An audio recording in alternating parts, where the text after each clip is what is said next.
Reset again. I was deep in post-production for my third film, Superhost, when Matt Mangiarides reached out saying that he had some project ideas that he wanted to take to Shudder, and he sent me a short list of films, and the one called The Puppetman really stuck out to me. He kind of just had a very small breakdown about a man who kills his wife and he can't control his body while it's happening. That was just kind of the genesis of this idea of just this demon that takes over your body and makes you do things, and makes other people do things around you that you don't have any control of. And I told my brother, who's been a writer for a long time, but he's never done any scripts before, I said maybe this would be a good opportunity for us to develop something together. And so we just jumped in and started, building up this mythos about this character Dolos and this what this Puppetman was. And we just kind of kept developing until we had the script.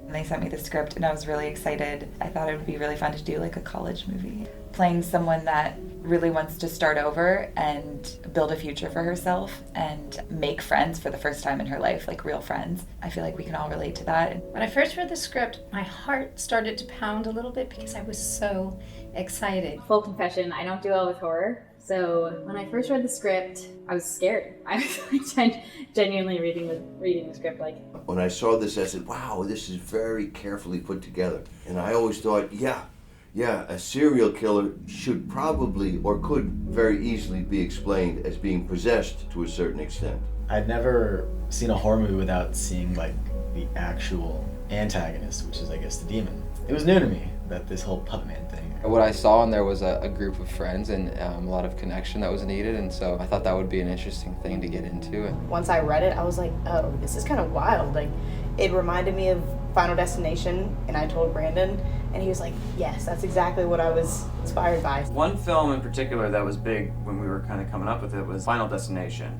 I was always a big fan of those films. When we came up with the whole university aspect of the film, it was kind of an interesting parallel where you could just take these characters, put them in a position where they're going to die, and finding creative ways to do it. It's always kind of fun to take their character traits, the alpha jock and the smoker and the study nerd in the library, and just making those decisions that they've made in the film ultimately be their undoing.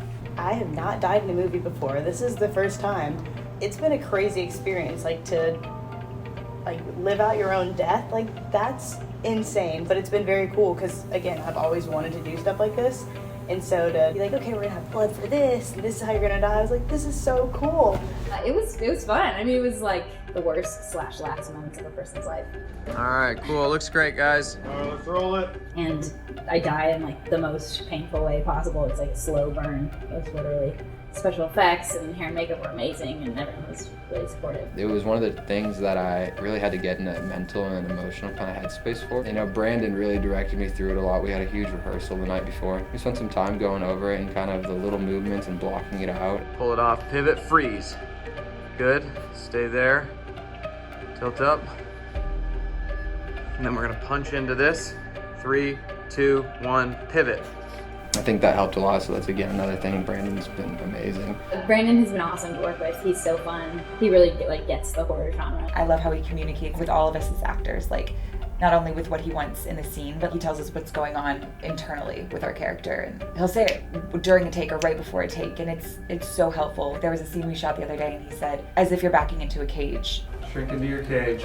And it just made so much sense in that moment, and it's so helpful. So he's a really good communicator, amazing with notes, really confident in what he's doing, which puts us all at ease. From the moment I spoke with him, I felt like, I'm in such good hands. He really empowers you to find those moments. So you guys just freeze up at that moment, look at each other, and then I'll tell you. Here we go, and action. And then when I look at playback and I say, oh my God, that works. That's great. Fortunately, he is, very open to giving us notes in a sense and helping us out. And so for me, like I said, this is one of the first things that I've done. So I don't have a whole lot of experience right now. I have questions, and he's been very open to letting me ask and let me be around to learn. I kind of have aspirations to direct, and so to be around him and have a friendship with him and to be able to ask him questions freely and feel comfortable, it's been awesome. I think it's a really big blessing to have this be one of my first things and have such a good experience and connection with the director. He was like, I just want us all to be best friends and have a good time, and then I'll be happy. That's baseline what I want from this. It takes the pressure off because you're like, oh, this is just about creating this project and making art and having a good time and being surrounded by creative people, and he has a vision for for the movie, and he knows how to get you there. I'm just very grateful to have a director that cares so much about us and the project. Get you a director who can do both. And the scope of this film is definitely bigger than my other films, but it's a different kind of challenge, because when you're in one location and doing a house movie, you spend a lot of time trying to figure out how to create an interesting scene in a house that you've been shooting for so long. And the benefits are you're not doing big company moves, but there is a freshness that you get when you change locations very often. So I've been having a lot of fun being able to be like, I can put the camera here, I can do this, and you only have to do it once because you're only in the location for a day or half a day. I think it's a different challenge because you lose a lot of time with company moves. You have to reestablish your base camp, you have to do all that stuff. Whereas when you're just shooting in a house, like if you miss something, you can pick it up later because you're still gonna be there. So that's kind of the biggest challenge, is just being 100% satisfied with the scene before you leave, because if you're not, there really isn't another chance to pick it up. I would have said my favorite location was the bridge because it's such a cool looking place, but the weather when we shot there, it was just freezing cold, it was raining, and it was just a total nightmare where everybody was just working at like 5% capacity. It's just a disaster. We're dying out here. You're frozen, you're soaking wet. You just aren't able to physically move or mentally think the way that you would want to. This is my first time in Buffalo. It's a beautiful city. I mean, the architecture is fantastic down here. But, you know, it's really cold. And when that cold wind is blowing and there's sleet going against your neck, it's been tough. It's been tough on me. But it's a beautiful looking city. And, you know, it's one of these great American cities. So why not bring the film industry here? I've never been to New York in the winter. I've only ever been during the warm-ish months.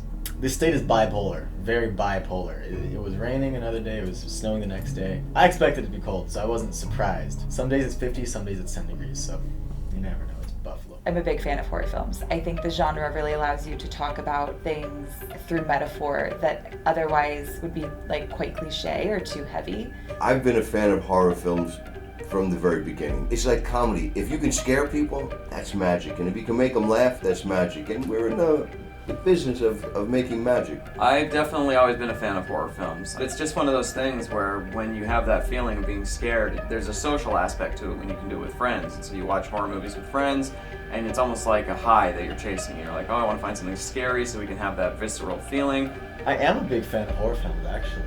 I was talking to my friend, I was like, I wish there was a streaming service that only had horror movies. And they're like, there is one, it's Shudder. So then that was my first time ever actually going on the website Shudder and seeing what it has to offer.